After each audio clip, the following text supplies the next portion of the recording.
نہیں نہیں اسد، یہ لنگر نہ کھانا، یہ حرام ہے۔ عمر میں تمہیں لنگر ڈال کے دے رہا ہوں، یہ سامنے والے گھر میں جا کے دے کے آ۔ دانی بھائی یہ کس لیے لنگر بانٹ رہے ہیں؟ اللہ کے بندے، 11ویں شریف ہے، اس کا لنگر ہے اور کس کا ہے؟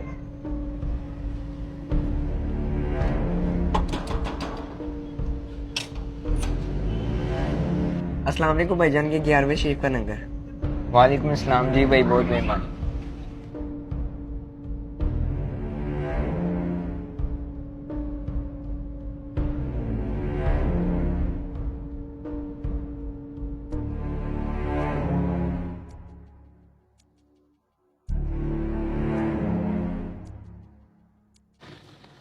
السلام علیکم اسد بھائی، اچھا ہو آپ ادھر ہی مل گئے، 11ویں شریف کا لنگر آپ کے لیے لا رہا تھا۔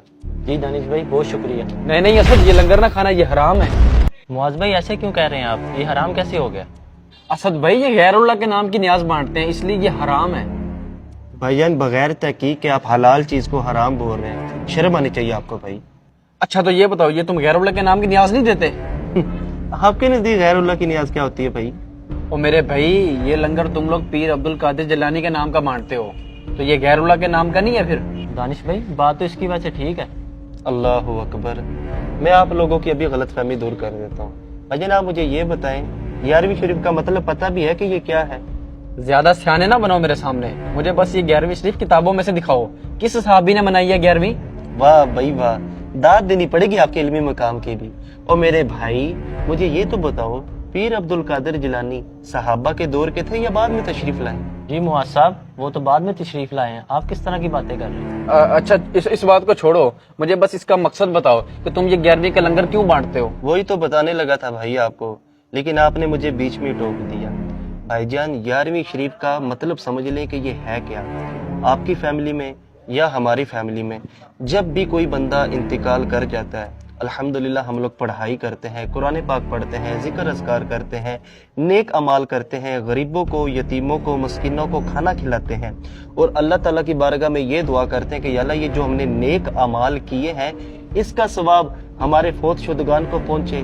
تو پیر عبد القادر جیلانی جو کہ پیرانے پیر ہیں، اللہ کے کامل ولی ہیں، ان کی بارگاہ میں ہم یہ لوگ کھانا بناتے ہیں، ذکر اذکار کرتے ہیں، قرآن پاک کی تلاوت کرتے ہیں، اس کا ثواب ان کی بارگاہ میں پیش کرتے ہیں۔ تو یہ ہم بھی کرتے ہیں، آپ بھی کرتے ہیں۔ ہم اپنوں کو کریں تو حرام نہیں بلکہ حلال، بلکہ عین سعادت سمجھ کے یہ کام کرتے ہیں۔ جب اللہ کے ولی کے لیے کریں تو حرام کیسے ہو گیا؟ اور مجھے بڑی اچھی طرح یاد ہے، اس بار جب آپ نے قربانی کے جانور لیے تھے، میں نے آپ سے کہا تھا بھائی جان یہ بکرا کس کے نام کا کریں گے؟ آپ نے کہا یہ میری والدہ کے نام کا اور دوسرا میرے والد کے نام کا۔ تو یہ حرام تو نہ ہوگا، کیوں؟ کیونکہ آپ کی نیت یہ ہوتی ہے کہ جو جانور میں نے ذبح کیے اس کا ثواب میرے والدین کو پہنچے۔ مسئلہ تب پیدا ہوگا کہ جب آپ جانور ذبح کرتے وقت اللہ کا نام لینے کے بجائے پیر عبد القادر جیلانی کا نام لیں، تب حرام ہو جائے گا۔ اور الحمدللہ ہم اس عیب سے پاک ہیں۔ دوسرے آپ کہہ رہے ہیں کہ کسی صحابی کا قول دکھائیں، صحابی کا نہیں، نبی پاک صلی اللہ علیہ وسلم کا فرمان دکھاؤں گا اسی سلسلے میں۔ بڑی مشہور حدیث پاک ہے، ایک بار نبی پاک صلی اللہ تعالیٰ علیہ وسلم نے بکری ذبح کی اور اپنی بیوی عائشہ سے فرمایا کہ عائشہ یہ جو بکری میں نے ذبح کی ہے یہ میں نے ختیجۃ الکبریٰ کی طرف سے کی ہے۔ معذرت پیارے بھائی، میں سنی سنائی باتوں پہ عمل کر کے گمراہی کا شکار ہو گیا تھا، لیکن آپ کی باتوں نے میرے سارے شک دور کر دیے ہیں۔ اب انشاءاللہ میں بھی 11ویں شریف کا اہتمام کیا کروں گا۔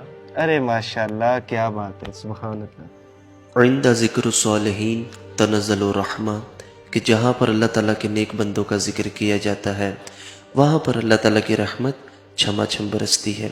میرے پیارے دوستو، اس میسیج کو ہرگز نیگیٹو مت لیجیے گا۔ اس میسیج کا مقصد فقط محبت کو عام کرنا ہے۔ ہمیں چاہیے ہم نفرتوں کو بھلا کر اللہ والوں سے اپنا رشتہ مضبوط کریں تاکہ اللہ کی ہم پر رحمت ہو، کیونکہ اللہ تعالیٰ اپنے ولیوں سے بہت محبت فرماتا ہے۔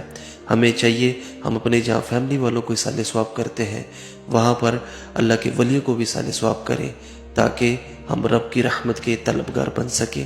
اگر آپ کو ہمارا یہ میسیج پسند آیا اسے ضرور شیئر کیجیے اور ہمیں فالو بھی کیجیے۔ شکریہ۔